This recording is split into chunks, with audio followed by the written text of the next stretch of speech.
menjelaskan tentang dopamin endogen dan dopamin eksogen. Nah, dopamin endogen itu apa sih? Dopamin endogen itu adalah dopamin alami tubuh. Ini adalah dopamin yang diproduksi secara alami oleh otak kita sendiri. Tepatnya itu di mana? Yaitu di area bernama substantia nigra dan ventral tegmental area.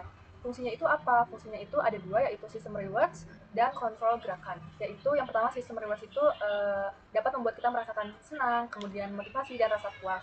Contohnya seperti kalau misalnya kita makan dan makanannya enak, itu bakal buat kita tuh kayak senang atau puas gitu kan. Atau juga ketika kita sedang melakukan sesuatu, pasti kita punya target tertentu kan. Nah, ketika kita sudah mencapai target tersebut, itu akan membuat kita merasa puas. Nah, kalau yang kedua itu kontrol gerakan, mengatur koordinasi gerakan tubuh agar tidak kaku. Jika kekurangan dopamin alami ini bisa memicu penyakit seperti Parkinson. Yang kedua yaitu dopamin eksogen tadi, yaitu sebuah obat dopamin dari luar. Ini adalah obat buatan seperti dopamin hidroklorida yang dimasukkan ke dalam tubuh manusia melalui jarum infus atau yang kita tahu itu intravena. Fungsinya itu digunakan pada kondisi seperti gawat darurat medis untuk menolong pasien yang mengalami syok, gagal jantung, atau tekanan darah yang drastis. Obat ini bekerja sangat cepat untuk memanipulasi kinerja jantung dan pembuluh darah agar tetap stabil kembali. Di sini ada catatan penting, yaitu obat ini tidak bisa menembus sawar darah otak. Artinya menyuntikkan obat dopamin ini ke pembuluh darah tidak akan membuat seseorang merasa senang atau bahagia, karena obatnya itu hanya bekerja pada area jantung dan pembuluh darah di tubuh, jadi tidak bisa masuk ke dalam otak. Kesimpulannya itu endogen adalah dopamin alami buatan otak untuk mengatur kebahagiaan dan gerakan, sedangkan kalau eksogen adalah obat suntik darurat untuk menyelamatkan jantung dan tekanan darah. Selanjutnya ada nama generik dan nama paten obat. Yang pertama, nama generik dopamin hidrochloride. Lalu pada nama paten terdapat dua nama paten, yaitu nama paten dagang internasional dan nama paten di Indonesia. Pada nama paten internasional yaitu intropin, dopastat, dan juga revimin. Lalu pada nama paten di Indonesia yaitu setadrop, kopak atau dopak, indop 200. Jadi ada berbagai bentuk sediaan obat dopamin, ada 4 yang menjadi bentuk utama. Yang pertama ada ampul. Ampul sendiri dipakai untuk dosis yang kecil. Yang kedua ada vial. Vial ini adalah injeksi konsentrat atau dalam dosis yang pekat. Selanjutnya ada tablet. Tablet ini merupakan sediaan oral, walaupun jarang digunakan di klinis, tapi dia masih termasuk bentuk utama. Dan yang terakhir ada infus bag. Infus bag sendiri adalah larutan siap pakai untuk IV. Selanjutnya, golongan dan juga klasifikasi dari obat dopamin. Obat dopamin sendiri merupakan golongan dari katekolamin endogen yang termasuk dalam kelompok simpatokinetik atau agonis adrenergik. Dopamin bekerja sebagai agonis langsung pada reseptor dopaminergik dan juga adrenergik. Efek farmakologinya sendiri yaitu bergantung pada dosisnya. Pada dosis rendah sendiri terutama menstimulasi reseptor dopaminergik. Pada dosis sedang yaitu meningkatkan stimulasi reseptor beta-1 adrenergik sehingga meningkatkan kontraktilitas jantung. Dan pada dosis tinggi sendiri yaitu menstimulasi reseptor alfa-1 adrenergik yang menyebabkan vasokonstriksi dan peningkatan terhadap tekanan darah. Yang berikutnya yaitu klasifikasi obat dopamin sendiri. Klasifikasi dari obat dopamin sendiri itu ada 5. Yang pertama yaitu katekolamin endogen. Ini merupakan salah satu katekolamin alami tubuh yang merupakan prekursor norepinefrin sendiri. Yang kedua yaitu simpatokinetik, yaitu obat yang meningkatkan efek sistem saraf melalui reseptor adrenergik. Yang ketiga yaitu agonis reseptor dopaminergik dan adrenergik langsung. Ini merupakan dopamin yang bekerja langsung pada reseptor dopamin serta reseptor adrenergik sesuai dosis. Yang keempat yaitu inotropin positif. Ini meningkatkan kekuatan kontraksi miokard terutama melalui stimulasi reseptor beta-1 adrenergik. Dan yang terakhir yaitu vasopresor. Ini meningkatkan tekanan darah terutama melalui aktivitas reseptor alfa-1 adrenergik yang menyebabkan vasokonstriksi. Indikasi. Dalam istilah medis, indikasi adalah alasan atau kondisi medis yang membutuhkan pengobatan tertentu. Indikasi obat mencakup berbagai penyakit, kondisi medis, dan gejala tertentu suatu penyakit. Misal indikasi obat analgetik, antipiretik adalah nyeri dan demam. Berikut adalah contoh obat tersebut. 1. Paracetamol. Paracetamol atau acetaminophen merupakan obat yang digunakan untuk meredakan nyeri ringan hingga sedang. Secara klinis, obat ini juga diindikasikan untuk menurunkan demam.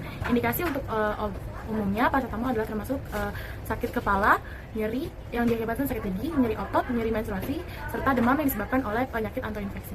Dan di sini ada kontraindikasi. Kontraindikasi adalah kondisi atau faktor yang mengakibatkan penggunaan obat menjadi tidak disarankan atau berpotensi berbahaya untuk pasien. Beberapa kontraindikasi terkait dengan penggunaan analgetik dan antipiretik, antara lain sama yang seperti tadi saya sebutkan adalah paracetamol. Paracetamol merupakan obat yang umum direkomendasikan untuk mengatasi permasalahan nyeri dan demam.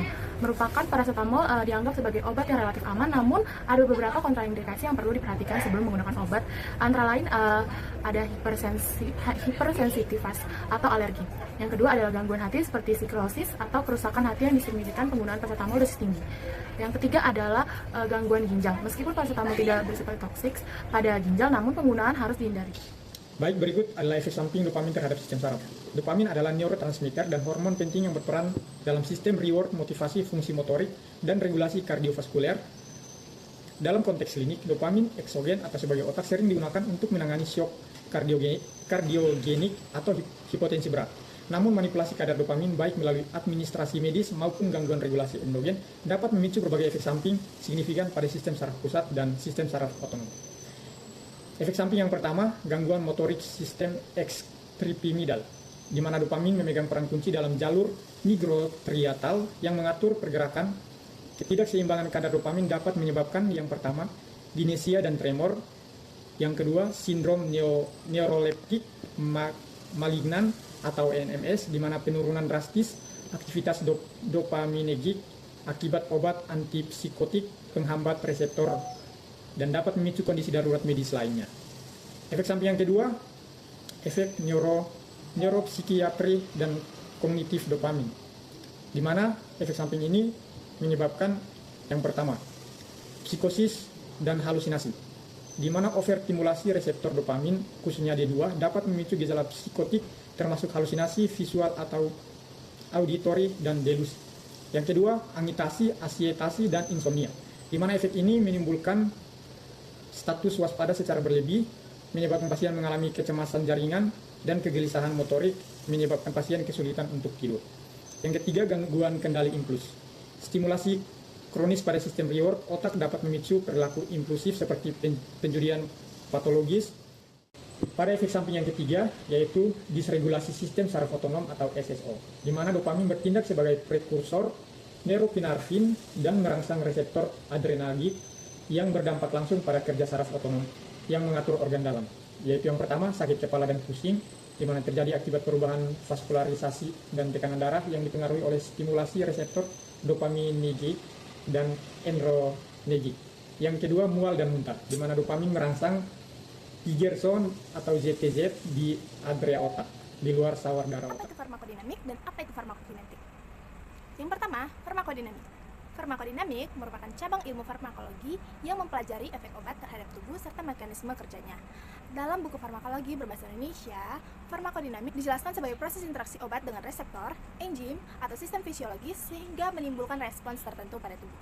Efek obat dapat berupa efek terapi yang diharapkan maupun efek samping yang tidak diinginkan. Besarnya respons yang ditimbulkan dipengaruhi oleh obat, oleh dosis obat, cara kerja obat, serta kondisi individu yang menerima obat. Pemahaman farmakodinamik penting bagi perawat untuk menilai efektivitas terapi dan memantau kemungkinan terjadinya efek samping pada pasien.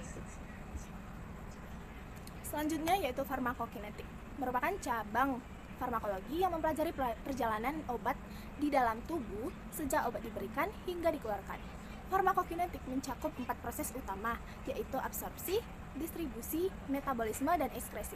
Yang pertama yaitu absorpsi. Absorpsi merupakan proses masuknya obat ke dalam aliran darah, dan yang kedua yaitu distribusi, merupakan penyebaran obat ke jaringan tubuh.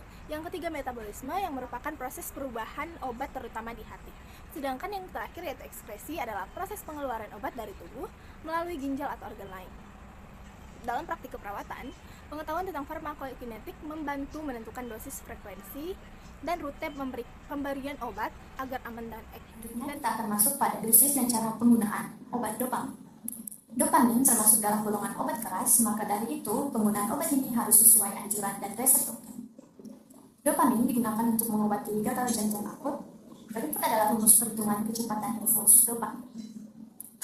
Untuk menghitung kecepatan infus, dosis obat dalam mikrogram per kilogram per menit dikalikan dengan berat badan pasien dalam kilogram. Kemudian dikalikan 60 untuk mengubah satuan menit menjadi jam. Setelah itu, hasilnya dibagi dengan konsentrasi obat dalam mikrogram per mililiter sehingga diperoleh kecepatan infus dalam mililiter per jam. Dopamin diberikan melalui injeksi intravena atau melalui pembuluh darah. Untuk koreksi ketidakseimbangan hemodinamik seperti pada shock, serangan jantung, operasi jantung terbuka, gagal ginjal, atau dekompensasi jantung, pada awalnya diberikan dosis 2-5 mikrogram per kilogram berat badan per menit, kemudian tingkatkan secara bertahap hingga 5-10 mikrogram per kilogram berat badan per menit, tergantung respon pasien, tekanan darah, curah jantung, dan urin.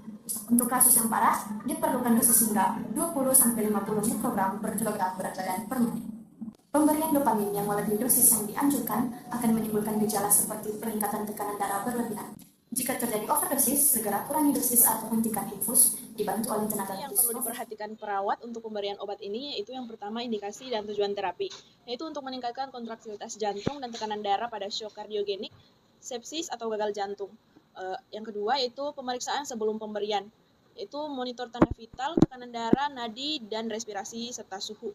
Kemudian cek EKG untuk yang menderita arrhythmia. Kemudian pastikan jalur IV paten. Hindari ekstravasi karena dapat menyebabkan nekrosis jaringan. Periksa urin output untuk menilai perfusi ginjal. Kemudian yang ketiga, selama pemberian, gunakan infus pompa untuk kontrol dosis akurat atau infus pump yang sering kita ketahui di rumah sakit. Kemudian jangan mencampur dengan alkali karena dapat inaktivasi obat. Monitor tekanan darah setiap 5-15 menit saat titrasi dosis. Observasi tanda atmia, takikardia, atau nyeri dada. Yang keempat, evaluasi respon hemodinamik, yaitu BP, HR, dan urin output. Kemudian catat dosis total dan lama pemberian. Jika terjadi ekstravasi, segera injeksi petalonmin di area tersebut. Yang kelima, edukasi pasien. Jelaskan bahwa obat ini diberikan untuk meningkatkan fungsi jantung dan tekanan darah. Minta pasien melapor jika merasa nyeri dada, palpitasi, atau sensasi terbakar di area infus. Kemudian yang keenam, perhatian khusus itu pada aspek pertimbangan. Itu yang pertama, pertimbangan dosis. Itu titrasi perlahan sesuai respon pasien. Kemudian kontraindikasi, pekomortima, aritmia vetikular berat. Kemudian interaksi. Jangan diberikan bersamaan dengan MAOI atau obat simpatomimetik lain.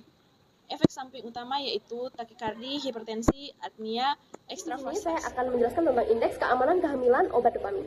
Dopamin adalah obat golongan vasopresor dan inotropik yang digunakan untuk meningkatkan tekanan darah dan curah jantung pada kondisi seperti shock, hipotensi berat, dan gagal jantung akut. Kategori kehamilan, dopamin termasuk kategori C menurut sistem klasifikasi lama FDA. Penjelasan kategori C, penelitian pada hewan menunjukkan adanya efek yang dapat membahayakan janin. Belum terdapat penelitian yang memadai dan terkontrol pada wanita hamil. Obat dapat diberikan selama kehamilan apabila manfaat yang diperoleh oleh ibu lebih besar dibandingkan resiko yang mungkin terjadi pada janin. Mengapa dopamin beresiko pada kehamilan? Dopamin bekerja dengan menyebabkan vasokonstriksi atau penyempitan pembuluh darah dan meningkatkan kontraksi jantung. Pada dosis tertentu, obat ini dapat mengurangi aliran darah ke uterus dan plasenta, menurunkan suplai oksigen dan nutrisi ke janin, berpotensi menyebabkan gangguan pertumbuhan janin bila digunakan dalam waktu lama. Namun, pada kondisi gawat darurat seperti shock, mempertahankan tekanan darah ibu sangat penting karena hipotensi berat juga dapat menyebabkan kematian atau cedera pada janin.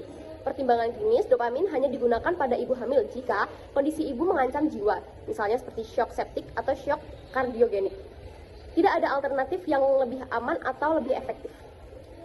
Penggunaan dilakukan dengan pemantauan ketat terhadap kondisi ibu dan janin. Baik, selanjutnya adalah special frequency dopamin. Dopamin adalah obat keras yang bekerja langsung pada sistem saraf tubuh kita, terutama sistem saraf yang mengatur kerja organ otomatis seperti jantung dan pembuluh darah. Karena efeknya sangat kuat, ada beberapa hal penting yang harus diwaspadai. Yang pertama, bahaya kebocoran infus atau ekstravasasi. Jika cairan dopamin bocor keluar dari pembuluh darah ke jaringan kulit sekitarnya, saraf di pembuluh darah akan memerintahkan penyempitan total. Akibatnya, aliran darah ke area tersebut berhenti dan jaringan kulit bisa mati atau busuk, atau nama lainnya adalah nekrosis. Yang kedua, jantung berdebar terlalu kencang, aritmia. Dopamin merangsang sistem saraf yang memacu jantung. Jika dosisnya terlalu kuat atau tubuh terlalu sensitif, jantung bisa berdetak sangat cepat atau irama yang menjadi tidak beraturan. Ini bisa fatal jika tidak dipantau lewat EKG. Yang ketiga, efek psikologis, seperti gelisah dan sakit kepala. Karena dopamin juga mempengaruhi sistem saraf pusat di otak, obat ini bisa membuat pasien merasa sangat cemas, gelisah, pusing hebat, atau bahkan merasa kebingungan, atau nama lainnya adalah disorientasi. Yang keempat, bahaya jika bertemu obat antidepresan atau MAOI. Jika pasien sedang mengonsumsi obat penenang atau antidepresan jenis MAOI, dopamin tidak bisa dihancurkan oleh tubuh dengan normal. Efeknya, tekanan darah bisa melonjak drastis secara tiba-tiba atau krisis hipertensi yang berbahaya untuk